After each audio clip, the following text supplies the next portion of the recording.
Hello students, welcome you all. Today we will see an important topic of the chapter Structure of Atom, and it is Dalton's atomic theory. It was proposed by John Dalton in 1808, and when he proposed this theory, and it was a turning point in the study of matter field.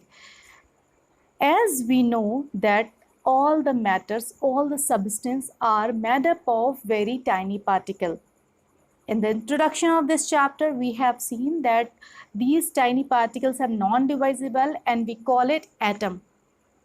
And this atom, its characteristics, its you can say research-based finding was having some postulates which was proposed by Dalton. So let's see. The first point, you can see a picture is with you having flow chart with 6 postulates of this Dalton's atomic theory. So the first point is these tiny particles, means that atoms, they participate in chemical reaction. Means chemical reaction में कौन participate करता है? These tiny particles, और we call them atoms. तो chemical reaction में कौन participate कर रहा है? Atoms.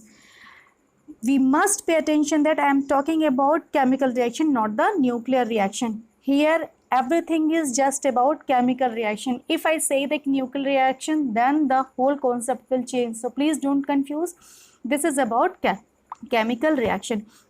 Now the second point, in the chemical reaction, these tiny particles cannot be created, not be destroyed. Means they are indivisible. Okay, these tiny particles or these atoms are indivisible, they can't be divided. हम इन्हें divide नहीं कर सकते हैं. And chemical reaction में हम atom को divide करके means नया atom नहीं बनाते हैं. हमारे molecules बनते हैं but atom हम divide नहीं करते. Means atom cannot be created, not be destroyed in chemical reaction. Okay. Again, we must pay attention that it is about chemical reaction. Then the postulate number 3. If I talk about element, अगर मैं element की बात करूँ, okay, for example, iron, oxygen, hydrogen. In an animal element, एक element में केवल एक ही तरीके का atom होगा. एक ही तरीके का atom मतलब उस atom की सारी जो properties होंगी, chemical properties like mass and everything, it is identical. Okay. So these 3 points are clear. कि पहला point क्या था कि chemical reaction में कौन participate करता है? Atoms. Okay. Like अगर हम reaction देख लें कि हाइड्रोजन और ऑक्सीजन रिएक्ट करके H2O बना रहे हैं, तो कौन कौन पार्टिसिपेट कर रहा है? हाइड्रोजन और ऑक्सीजन के एटम. ओके. अब दूसरा वाला जो पॉइंट था, पोस्टुलेट था, वो क्या कहता है? These particles, tiny particles are indivisible, means they can be created, can be destroyed in chemical reaction. With example again we can see, again H2NO2, H2 अगर ये बना रहा है तो आप देखिए कि जो H2O का मॉलिक्यूल बन रहा है उसमें भी हाइड्रोजन एंड ऑक्सीजन के एटम्स है जो कि केमिकल कॉम्बिनेशन करके वाटर बना रहे हैं. यहाँ पर हाइड्रोजन नहीं टूट रहा है या ऑक्सीजन नहीं टूट रहा है. ठीक है. Means they are non divisible. Then come to the point number 4 कि अगर जैसे मैंने 3 को कहा, इसका जस्ट वाइस वर्सा है. पॉइंट नंबर 4 ये क्या कहता है कि डिफरेंट एलिमेंट के जो एटम्स होंगे वो डिफरेंट होंगे. If I talk about hydrogen, oxygen, sulphur, तो इन सब के एलिमेंट्स अलग अलग होंगे. मीन्स इनकी प्रॉपर्टीज़ क्या होंगी? अलग अलग होंगी. एक एलिमेंट का एक तरीके का एटम और 2 अलग एलिमेंट का अलग तरीके के एटम्स से बने होंगे वो.